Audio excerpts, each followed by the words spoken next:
Hey guys, welcome back. Today we're going to be using this thing. It's a foam roller.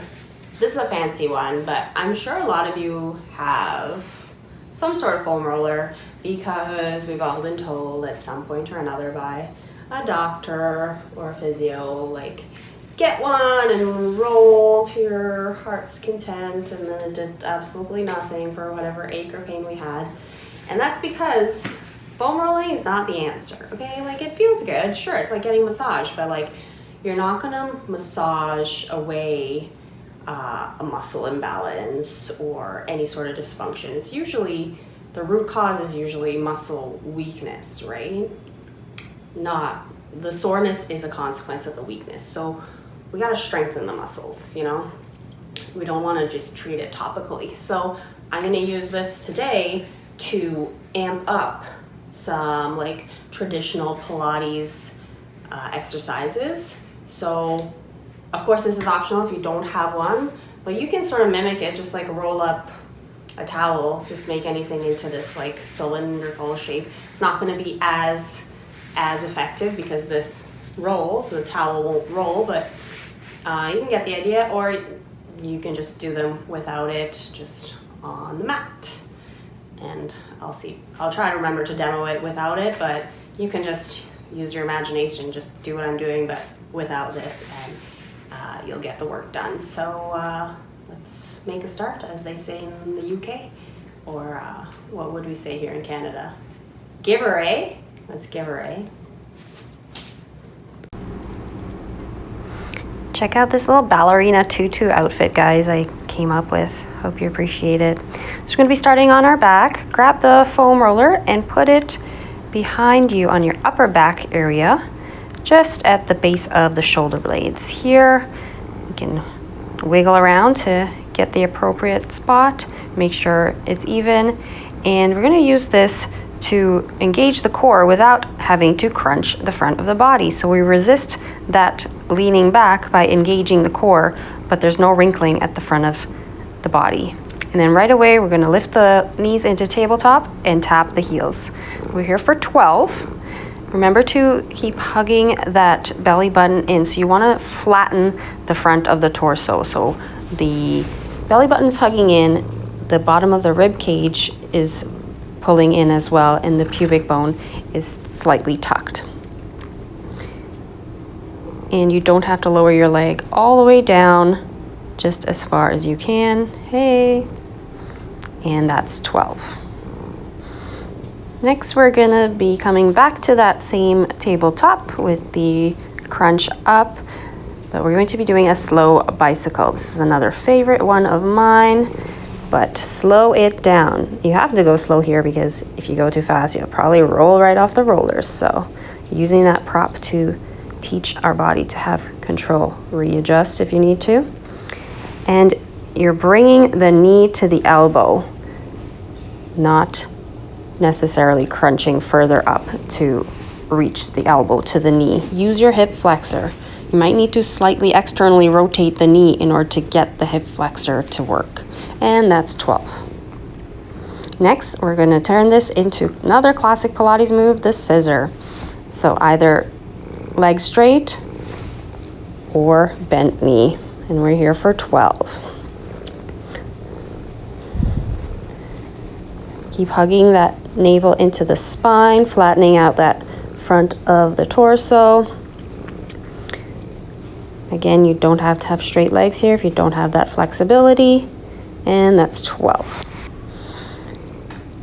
Okay, that's enough core for just now. Let's move to the legs. So position the roller under your feet, and we're going to come to a bridge with our feet on the roller. Right away, this roller variation is going to engage the hamstrings more than a traditional glute bridge. So we're just going to do 12 glute bridges here, but you should feel more activation because that roller is going to want to roll away from you, and your hamstrings just instinctively will engage in order to keep it closer to your bum. So we're here for 12, and then we're going to hold at the top.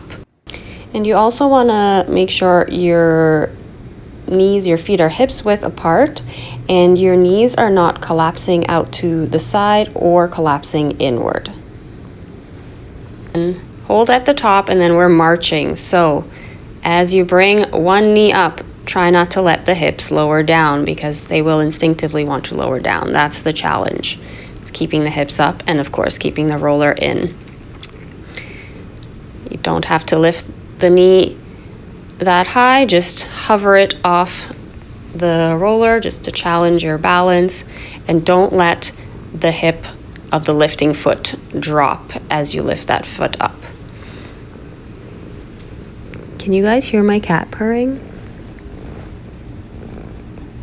She's always wondering who the hell I'm talking to when I'm doing voiceovers. Okay, next we're gonna roll in and out, just along the length of our feet, so not very far. But this should be very challenging. It's also very challenging barefoot because you have to really use all the little muscles of your feet, whereas if you're wearing shoes, the shoes just kind of support your feet a lot. And of course, if it slides too far away from you, you can bring it back in. But the further away it is, the more hamstring elevation you're getting. And that's 12. Now we're going to be coming onto all fours to do a bird dog variation.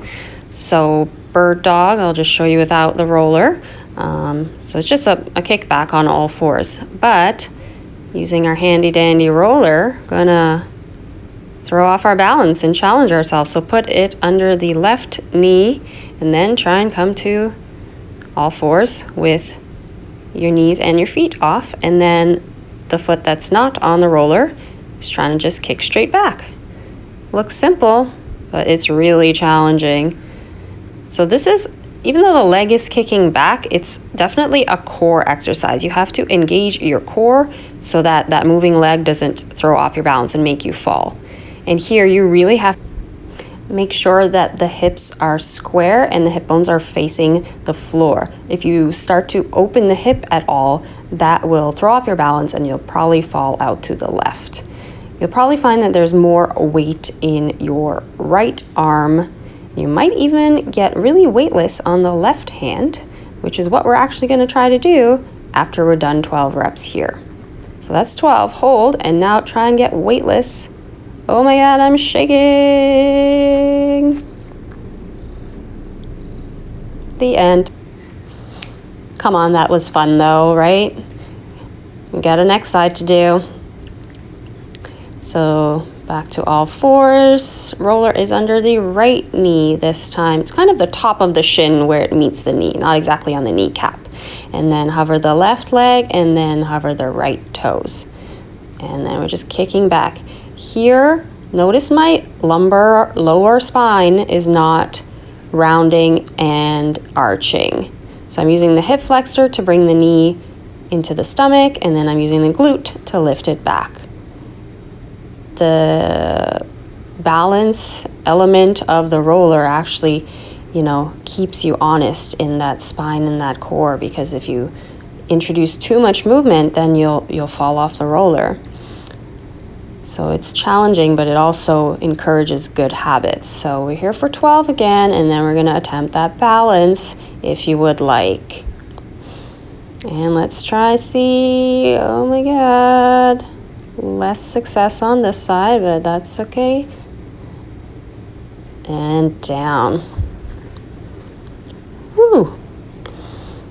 Okay, so now we're going to go into a plank series. Put the roller under your forearms. So you can do it without the roller, a forearm plank, or put the roller under your forearms, come into a plank. We're just going to roll back and forth on our forearms while trying to maintain that plank. And we're here for 12 reps. So there's a bit of contention about where your hips should be in plank. Yogis tend to do it with the hips a little bit higher because it helps us to get into arm balances and such if your hips are higher than your shoulders. Whereas some purists say they need to be lower than the shoulders so that your body forms a straight line. I think they both serve a purpose and both serve functions in their own right. Now we're going to move the roller down to the tops of our ankles and come into a plank to pike.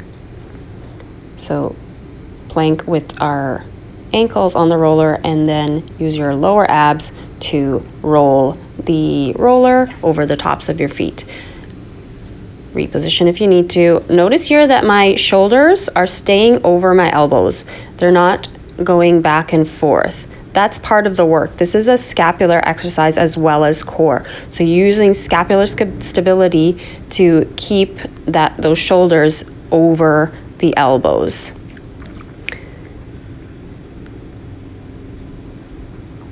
And this is also working your ankles, of course, because you have to have strong ankles, the tops of your ankles there. And that's 12.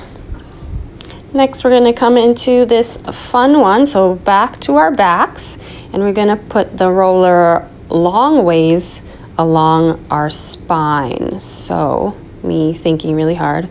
Ooh, this is a fun one. So lengthways, and then find the lower part of the shoulder blades on the very bottom of the roller. This would be easier if you had a longer roller. So this is the shortest roller. And then your head is also supported by the roller. So I don't have a lot of room to play with, but I'm making it work. So if you have a longer roller, it'll work. So from there, find bridge. You can stay there and do bridge, or lift your right knee and or lift your left hand. And you're going to do this dead bug. There is a lot of weight in the right arm and left leg. So you can do dead bug with straight or bent limbs. And we're here for 12. Remembering to not let the hips drop as the extended leg lowers, and keeping the hip of that extending leg in line with the other one. And of course you can regress to a bent knee if you get tired. I'm just demoing. Not that I'm tired. That never happens to me. And we're here for 12. And that's 12. Take a breather, and then we go and switch to the other side. So press up into a bridge. Trying to figure, nope, not that one, Rohanna. Nope, that doesn't make any sense. Yes, no, we just did this. What? Okay, thinking. There we go. Oh my God, so smart. Okay, then let's dead bug it. So bent knee or straight knee. There's a lot of weight in that left hand and right foot. You got to engage the core here to keep the hips level as the left leg extends. And I'm not tapping the hand to the leg. They're just going in straight lines, so they kind of bypass each other, parallel.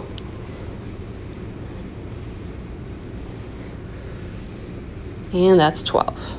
Stretch it out a bit. Okay, and we got one more exercise.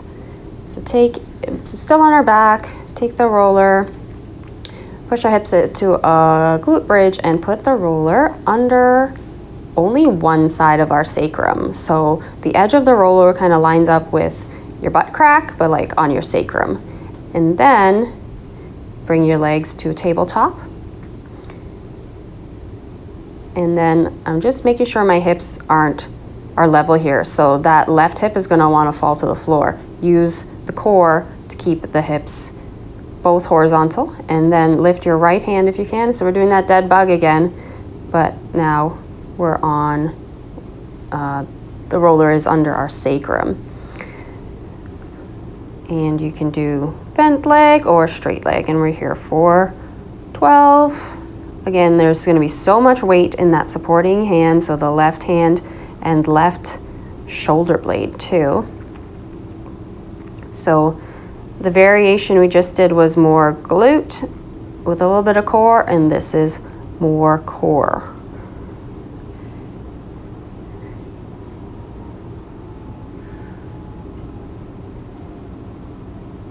I don't have anything else to say about this, guys. you just do it. Adding this prop is so self-correcting, you really have to be honest. Okay, hips up, and we're gonna put it on the other side. So under the left side, the edge lines up with your butt crack, but it's on your sacrum.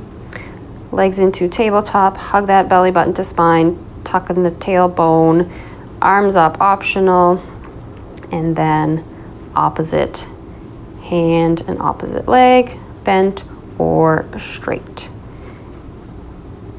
See, all the cues that I would normally say, like, oh, don't let your back arch. Well, if you arch your back here, you're gonna fall. If you round your spine too much, you're gonna fall. These props, they make it more difficult because you have to activate all those appropriate muscles. Otherwise, you're gonna fall. Not far, like 3 or 4 inches, but it keeps you so honest. And this is where you find the benefits of Pilates, is in intention. Finding the work, that force over distance moved with little regard for the time and the speed. And that's 12. And now you can just put it under your whole sacrum and then just roll back and do a little stretchy stretch to stretch out the hip flexors, because inevitably the hip flexors are going to come to the party. If the core is throwing a party, it's going to invite itself. And that's it. I hope you guys had fun. There you have it, guys. That was a pretty short and sweet one again. It was about 15 minutes. Again, you can run through it, 2 or 3 times to get a full workout in. But yeah, I hope you had fun. I think it's fun. It's kind of like doing like circus tricks, like Cirque du Soleil Pilates with the props. Sometimes props can make things easier, but sometimes makes things harder, right? Even in yoga. So don't think that because you're grabbing a prop that you're taking the easy way out. And yeah, just good to switch it up, because sometimes Pilates can be a bit repetitive, but that's where the work is, right? Repetition is key, but sometimes you just gotta tweak it a little bit. Just challenge yourself. If bird dog's getting too easy, throw you off your balance with something that rolls, then see how easy it is. So like the video, comment, subscribe, share the video with your friends that you think would benefit from any exercise, and this is a good way to start. And come back next time. Bye.